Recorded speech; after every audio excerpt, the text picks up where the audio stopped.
रहमतों का पाक महीना रमजान का आगाज हो गया है। रमजान का मुबारक महीना आते ही मस्जिदों में इबादत करने वालों की तादाद बढ़ जाती है। बाजारों में चारों तरफ खजूर और सहरी के सामान से उठने वाली खुशबू फैलने लगती है। रोजे रखकर लोग अल्लाह की इबादत करते हैं, 5 वक्त की नमाज पढ़ते हैं और कुरान पढ़ते हैं।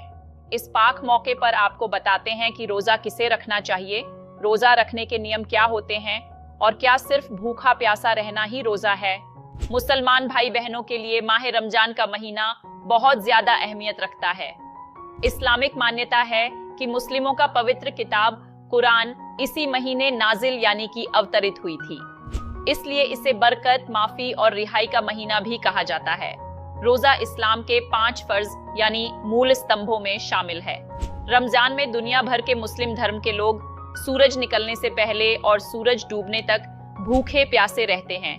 इसका मकसद केवल शरीर ही नहीं बल्कि आत्मा को भी कंट्रोल करना है।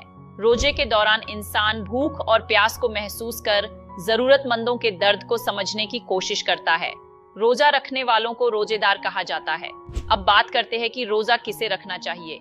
ये तो आप जानते ही हैं कि रोजे मुस्लिम भाई बहन रखते हैं। इस्लाम धर्म में हर बालिग, समझदार और शारीरिक रूप से स्वस्थ मुसलमान के लिए रोजा रखना अनिवार्य माना गया है।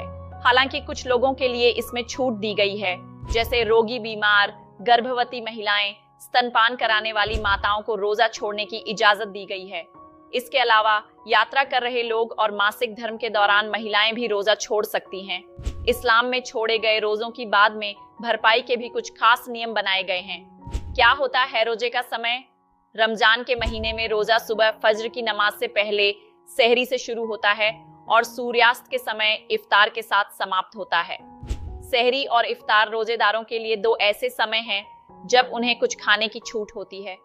सहरी में पौष्टिक और हल्का भोजन लेने की सलाह दी जाती है ताकि दिन भर शरीर में ऊर्जा बनी रहे, जबकि इफ्तार अक्सर खजूर और पानी से खोला जाता है। इस तरह सूर्योदय से लेकर सूर्यास्त तक रोजेदार खाना, पानी और बुरे व्यवहार से परहेज करते हैं। इस बीच रोजेदार सिर्फ अल्लाह को याद करते हैं और नेक कामों पर ध्यान देते हैं। अब सबसे अहम सवाल कि किन बातों से रोजा टूटता है। इस्लामिक मान्यताओं के अनुसार जानबूझकर खाना पीना या धूम्रपान करने से रोजा टूट सकता है। इसके अलावा झूठ बोलना, अपमान या गुस्सा करने से भी रोजा टूट सकता है।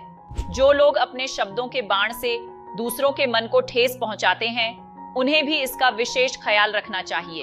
कहते हैं कि रोजे में सिर्फ भूखा प्यासा ही नहीं रहा जाता, बल्कि झूठ, लड़ाई झगड़े और बुरी आदतों से परहेज करने का भी खास नियम होते हैं। अक्सर बुजुर्ग कहते हैं, सिर्फ पेट का नहीं, आंखों और जुबान का भी रोजा रखो। यानी बुराई से बचना भी उतना ही जरूरी है जितना खाने पीने से परहेज।